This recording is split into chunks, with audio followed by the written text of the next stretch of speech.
Hi, I'm Sam with jbugs.com.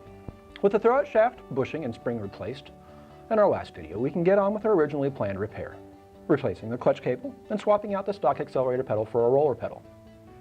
As the 1963 Resto Custom Beetle hasn't moved since our last video, the front wheels are still chocked, the back of the car is sitting up on jack stands, and the engine is out.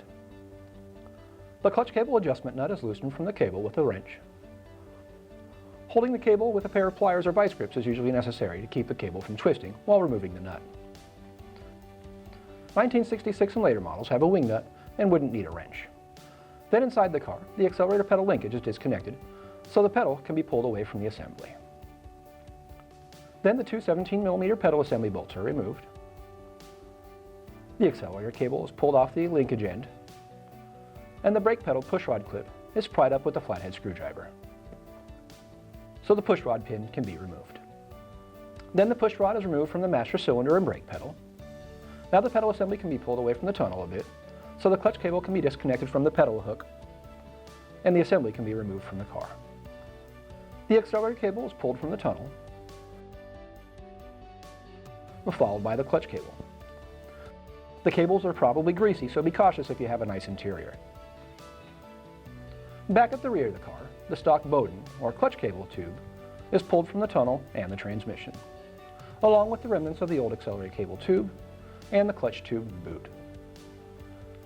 A new clutch tube boot is installed at the chassis, and a new Bowden tube is inserted into the boot and into the chassis. Inside the car, a new clutch cable is routed into the hole in the tunnel and slid into the metal clutch tube that runs inside the tunnel. The cable is pushed back until it comes out the Bowden tube at the back of the car, and having an assistant at the back of the car is helpful to let you know when to stop. With the cable at the end of the Bowden tube, the tube is bent so it curves, and then it is slid into the bracket on the transmission. The Bowden tube needs to have an arc across its length so that the clutch pedal operates smoothly. We use some washers at the end of the tube before it's set into the transmission to set the roughly 1 inch of droop or arc in the tube. Then the clutch cable end is pulled through a bit, and a clutch tube seal is installed at the end of the Bowden tube. We're prepping for a roller pedal, so the stock accelerator pedal is removed from the floor pan by pulling the pivot pin loose.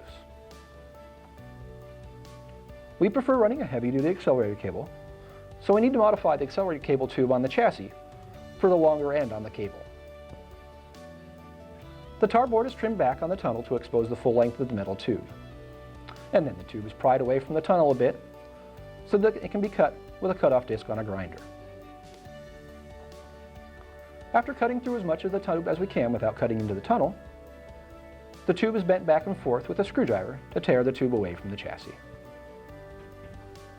Then the tube is tapped back into place with a hammer, and now the new heavy-duty accelerator cable can be slid into the tunnel. You can see the longer end of the accelerator cable here, and see why we have to cut back the tube on the tunnel. If not, the cable would be sitting too far forward to attach to the pedal. Then at the back of the car, a new accelerator cable tube is slid over the accelerator cable and into the tube boot at the chassis. Now the pedal assembly, we will cover its rebuild in an upcoming video, can be installed by attaching the clutch cable to the pedal hook. Then the clutch pedal is pushed forward to the firewall and held there, while the pedal assembly base is positioned into the tunnel. At the same time, the brake pedal return spring on the bottom of the assembly must be pushed forward towards the front of the car so that it can push the brake pedal away from the firewall. The assembly can now be loosely bolted to the tunnel by hand, while making sure to keep the clutch pedal from falling down, as if the pedal comes down, the cable falls off, and you'll have to pull the pedal assembly out and start over again. An assistant at the back of the car is now needed. While light pressure is still held on the clutch pedal inside, an assistant can guide the clutch cable end through the clutch arm on the transmission. Then the clutch cable adjustment nut is threaded onto the cable until the slack in the cable is removed and the clutch pedal is pulled to the stop on the chassis and no longer moves freely. Then the two pedal assembly bolts can be fully tightened. And next, the brake pedal pushrod is greased lightly and slid into the master cylinder. The brake pedal pushrod clip is positioned next to it on the pedal.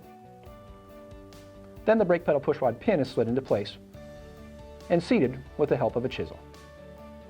Then the clip is tapped down with a hammer and bent over the chisel to complete the installation. The accelerator cable can now be hooked up to the pedal We now have a roller pedal and a heavy-duty cable, which require a small bolt and a few nuts to hold the cable in place. If using a stock pedal and cable, attach the cable to the pushrod on earlier models, or through the pedal lever on late models, and the job is done. As we mentioned earlier, we will be showing a teardown and rebuild of the stock pedal assembly in an upcoming video, and you may have noticed a new master cylinder along with some primer on the firewall as well. We'll be showing you those jobs in a future video. In the meantime, head over to jbugs.com for all of your vintage Volkswagen parts and accessories.